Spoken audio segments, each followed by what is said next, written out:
Hi, I'm Rick Howard. In my job, I get to travel a lot. At least that's what I say at the beginning of our weekly videos. My favorite time of year is Epcot's International Food and Wine Festival. This year, Food and Wine Festival runs from September 27th through November 11th. And for the whole month of October, we'll be bringing you a new video each day from one of the festival marketplaces around World Showcase. As our guests, we'll have wine experts, chefs, and great friends, because there's no better way to enjoy Epcot's International Food and Wine Festival than with food, wine, and great friends. Welcome to Epcot's International Food and Wine Festival on Travel with Rick. Well, hey guys, welcome back to another of our Travel with Rick International Food and Wine Festival days here at Epcot's Wine Festival. Hey Mark, welcome to the show, buddy. How's it going, Rick? Nice to be here. It's going good, man. Welcome. It's good to have our good friend Mark Bigby here with us. You've never been on a show. I can't believe that we've not done that, you know, so we're fixing that now. That's awesome. Glad that you're here. We got stuff kind of blowing around a little bit, but welcome to the show. What do you think about this Food and Wine Festival? It's awesome. Just kind of got in here today and ready to try some of the food here that I haven't tried before. Yeah, we got some cool stuff. So Mark's helping us out here in China. And boy, we got a lot of food in China, don't we? Who doesn't love Chinese? Of course, we all do, right? We'll all be hungry in a few minutes anyway, so. Yeah, actually, yeah, that's a good point. So we've got some pot stickers here. It's kind of the rundown. Let's see, we've got a chicken pot stickers. That's all we know about that. You get 2 on a plate. We do know that. She pointed that out to us. Then we have a black pepper. Yeah, we have a black pepper shrimp, which I think that they had at Flower and Garden Festival this year, earlier in the year. This black pepper shrimp with Szechuan noodles. Szechuan noodles, as they're said in the States, are named after the province in China that they come from. Did you know that? Did not know that. I didn't know that before today either, but yeah, Szechuan is a province, and I know that not only the noodles, but the spice is something that I love about it. Both Hunan and Szechuan are a couple of nice ways to do Chinese, and we've got some cool beef. Mongolian beef with a steamed bun. Now you've had this before, right? I have had this before. And you know, the name Mongolian beef, we also learned that's somewhat misleading because neither the beef nor any of the ingredients come from Mongolian or the cooking style cuisine. Yeah, so I mean, okay, so it's an American thing. I guess so, which I guess really a lot of the Americanized Chinese food that we get really is just that, Americanized. It's not really traditional Chinese, kind of like Mexican food. I think we take a cuisine or a country and we kind of make it the way we want it, right? That's right. So interesting. All right, so what are we going to dive into here first, Mark? I think I'm going to go and try the appetizer. We're going to call these pot stickers our appetizer. That's right. So I'm going to try that. Get a little of this sauce with it there. Try my chopstick skills. Got mad chopstick skills.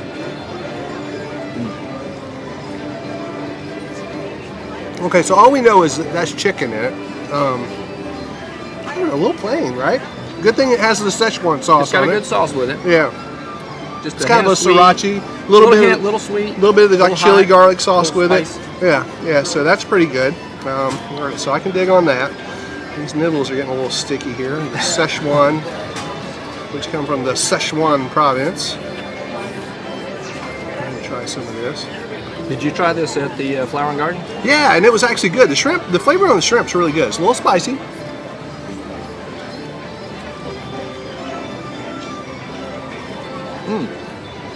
Not bad. How's the shrimp? There's kind of a crispy something on the shrimp, but it's not like fried. It's a little dusting of something. Yeah, kind of like a little bit of a light batter to that. So not really a tempura. No.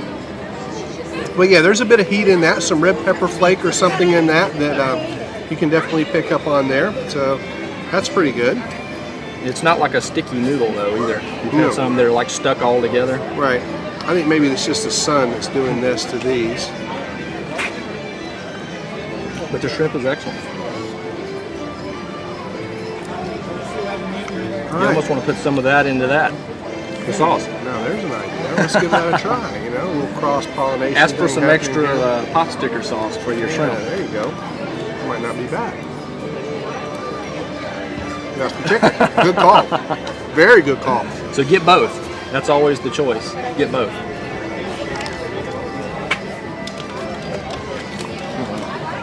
Yeah, I'm liking that. All right, so let's try this beef.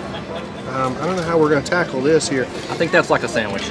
Okay, so you just pick it up and eat it then, all right? We're good to go. Now, I'm not really understanding this bun. It's kind of squishy. I think it kind of looks like Grandma's uncooked biscuit. After she's punched them out of the dough and she hasn't put them in the oven yet, they're kind of sitting there and they kind of just fold it in half, and it kind of has that spongy consistency. Okay, but it's not bad, but it is kind of spongy. It is steamed, it's not raw. It's a steamed bun. But now I'm liking that beef. The beef is really flavorful. That sauce is with it. Got a little bit of heat to it. The onions are really good, so it's kind of like a cheesesteak, really. There's kind of a heat at the end of it as well. Almost again a sriracha in that yellow sauce. Mm-hmm. Kind of at the end though, it doesn't hit you right at the beginning. Some green onions. Mm-hmm. Yeah, a little onion. Chinese noodle. Yeah, so you take that and put it on a hoagie, and you kind of got a cheesesteak there, right? That's right. So that's pretty good. Chinese Philly cheesesteak. I like that, yeah. Yeah. Well, you know, none of the food we're eating here has anything to do with China, evidently, from what we've learned. So why not just take the cheesesteak and make it a Philly cheesesteak, right? All right, yeah, so the crunchy noodles are good. All right, so now fastly melting is our Stilk ice cream ribbon. And we have a choice, it says, of flavor of mango, strawberry, or coconut. We're having the mango, which, you know, mango is awesome. Wow, mango is awesome. And it literally was a ribbon. Now it's kind of melted. We might should have had that first. Dessert first. That's pretty incredible. But it does taste good. It's not a... Oh, now what we missed here were our beverages. So you're having the Tsingtao beer? Tsingtao. Tsingtao. There you go. Tsingtao. Thank you for being Which much better. again is from China, but it was from a German beer maker. So Right. again, Tsingtao is China's second largest brewery, founded in 1903 by a German family. So I guess the Chinese didn't know how to make beer, but the Germans did, so they migrated, and there you go. but it is a Chinese beer. Right. So All right, and then I'm having the Francis Ford Coppola Riesling, which kind of goes good with this heat from the noodles and from the Mongolian beef there. I'm gonna have a little bit more of these noodles and then check out some of that Riesling.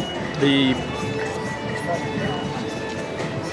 Mongolian beef is actually paired with the Tsingtao. And it's kind of a light beer, like a light German beer. But this was the suggested Disney pairing of Yep. these two. You know, as we've been telling you all festival long, that's what they're doing this year, is not just pairing each food with a wine or each food with a beverage, but they're picking one food item out from that marketplace and they're suggesting one food and one beer. And that's it. It's the Mongolian beef and then that Tsingtao beer. So I've got a little bit of beef left here. Get some more of that beef. Try the beer. And I'm You going to didn't try the beer. yet. I know, and I'm trying beer this year, Rick, guys. I am. Not beer Rick is drinking lots of beer this year. I'm trying lots of beer. All right. You're supposed to smell beer like you do wine? I don't know. Give it a swishy swish, a swirly swirl. All right, yeah, I'm going to try the beer. And we've been coming to Food and Wine for quite a while. I think 2002 was my first year at Food and Wine, and it literally was Food and Wine other than Germany back then. That's true. But there's more and more beer offerings every year, and as I've told my friends that are not Disney file people about the Food and Wine Festival, they all think, "Oh, I hate wine. It's not my thing. It's not my thing."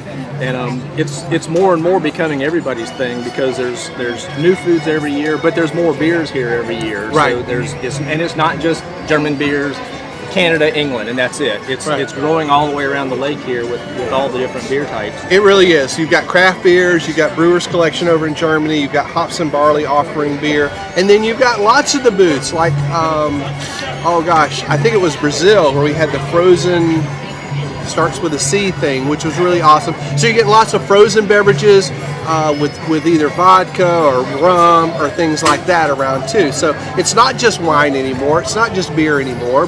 And then for you folks who really don't care for beer or wine, of course, there's lots of non-alcoholic options as well. On a hot day like today, be sure you stay hydrated. It's really, really important. There's waters at each marketplace. There's lemonades at each marketplace. There are also kids' drinks at each marketplace. So check out the full menu there. You'll see everything that they have there. Here also in China, they had a happy lychee with vodka, which lychee aerated water as well. So there's also a Kung Fu Punch. Maybe we should have tried that Kung Fu Punch, you know? Who knows, you know? That would definitely be good in the heat. Yeah, that has some vodka with it as well. I didn't know China made vodka, but I guess you know. It's close to Russia. Okay, yeah. So they got that Russian influence there. That's what we're going to go with. Yeah, that's it. All right, so I think it's time we rate the food here, buddy. I've had the Mongolian beef and the pot stickers before. The pot stickers have kind of been a staple for a couple of years now. You expect them to kind of go away after a while. The Mongolian beef is kind of new. So I've had both of these before, and I think they were better this year. Okay. The pot stickers, they were always kind of almost drier and kind of hard packed. Yeah. They're more fresh tasting. I don't know, and I don't remember them being called chicken pot stickers in the past. So I don't know if they've always been chicken pot stickers. But to me, they taste a little better this year, and it's not so like it's been sitting around. Of course, it's fairly early in the daytime, but I'm going to give those a 4.5. They've been around a while. They're kind of a staple, I think. So each of those, you're going 4.5 on each of those? I think so. Okay. I think so. Gee, so he breaks a wine bottle for both of those there. And then what do you think about the shrimp here? The shrimp is good. I'm not a fan in general, not a here thing of the noodles. They're not my favorite kind of noodles, right. but they're good. Okay. So I would get it again. Okay. I definitely like that. I agree. But it's not something I typically order at a Chinese. I'm the guy that gets the big thing of rice that's the side of your head on the thing. Right. But the noodles were good to me. Yeah. And again, I'm used to them being kind of stuck together, and they're not like that. So I like them. I like the little bit of heat that's in there. Yeah. I'm going to give it a 4. All right, a 4. All right, so good marks. And let's just go ahead and for giggles throw something in there for the mango ice cream. The mango ice cream, that was real good. I wish we'd have had it a little bit sooner. The thing that we have not tried is the, go ahead, help yourself to that. Nope. Does it have anything inside it? We have to get the wishbone here. Okay, all right, we'll do that. You only it does have something in it. Only get one fortune cookie, so we're not doing the Lady and the Tramp thing. No, we're definitely not doing that. Maybe if Leslie were here, or maybe if, if your wife were here. And the fortune of the day is don't panic. Don't panic. It'll be okay. When you're in Food and Wine Festival, never panic. Never panic. If you're in Epcot, don't panic. Yeah, it's not good. All right, so now I need to do some rating here. I'll start with the ice cream. We just wanted to try it because it was there. It was ribbons. I'm gonna give them an extra point over taste. I would have probably given it a 2. I'm gonna go ahead and throw it a 3, just because the ribbons look cool. If you can see the picture of it, it looked nice before it melted. It did. It was awesome. For the black pepper shrimp, I'm gonna go ahead and give that a 4. I like the shrimp as well. I thought it was really good. Not a big fan of the noodles, but you gotta put something with it. So I think the noodles was a good. Noodles aren't bad, but like you, I'm just not a big fan of linguine or anything like that. So I probably would have liked to have it with some pork fried rice. Maybe it would have been just as well for me. Sure, yeah. So, but I will give that a 4 just for flavor. I think it was really good. Pot stickers. I love pot stickers. I think the sauce was good. That one was a little bland to me. I don't think it was fantastic. I'm going to give that a 3. I think we're good there. I don't want to break a wine bottle and give it a 2.5. It's certainly not worth the 3.5. So I'm going to stick with 3 there. Mongolian beef, I really liked that. I'm not sure about the steamed bun thing, but it wasn't bad. So I'm just not sure about it. It just looks a little strange to me. It's not what I'm used to. But the flavor of the beef, the flavor of the sauce, the onions, the peppers, all of that was really good. I'm going to go ahead and give that a 4. So definitely like that a lot. The wine was a good pairing. The beer sucked. I mean it did. I tried it. For all you beer lovers, I'm sorry. I'm sure that beer's great. What do you think about the beer? Beer was fine, right? I liked it. I'm not a beer snob. Yeah. We know beer snobs, but I'm not a beer snob. I can drink lots of beers. I don't like the stronger, bite you in the tongue kind of beer. Right. So for a hot day like today, I think it's more of a refreshing beer. that I could walk around and enjoy. Yeah. See, that beer tastes more like beer to me, like I think of beer. So so it's not like the grapefruity beer that I liked or the other beer that I liked in Terra. So whatever that is about beer, I'm just not a beer drinker, so I'm not a good judge of this. So I'm just telling you what I think because you guys are my friends, and I just want to tell you what I think. I don't like it, so that's just it. Probably is fine for beer drinkers. You guys could probably drink a Cabernet Sauvignon that I would love, or a Zinfandel that I would love, and go, oh, that stinks, Amanda Tenney. So that's all right. Whatever. But for me, I'm just not a beer guy. I think the Riesling was just fine. I think it definitely paired good with the heat on that. A good Riesling. The sweetness of it definitely offsets any kind of sushi that you would have some heat, or the black pepper shrimp with a little heat on that. That's a great pairing. So definitely good there.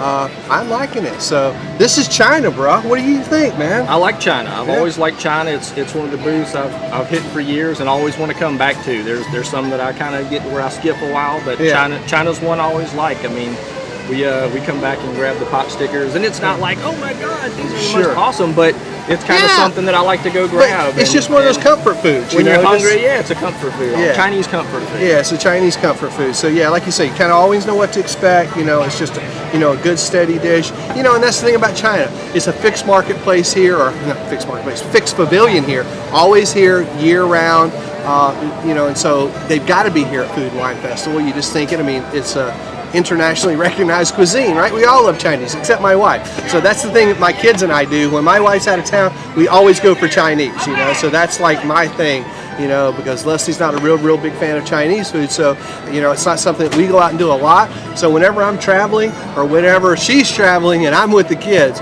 we do Chinese. So it's definitely has some strong memories for me, So that's really good. We mentioned the Joy of Tea over here with their Tipsy Ducks in Love here year round. That's just an awesome thing. So many cool things about this Epcot's International Food and Wine Festival that's going on. Just a wonderful time here. We just love it. So much to do, right?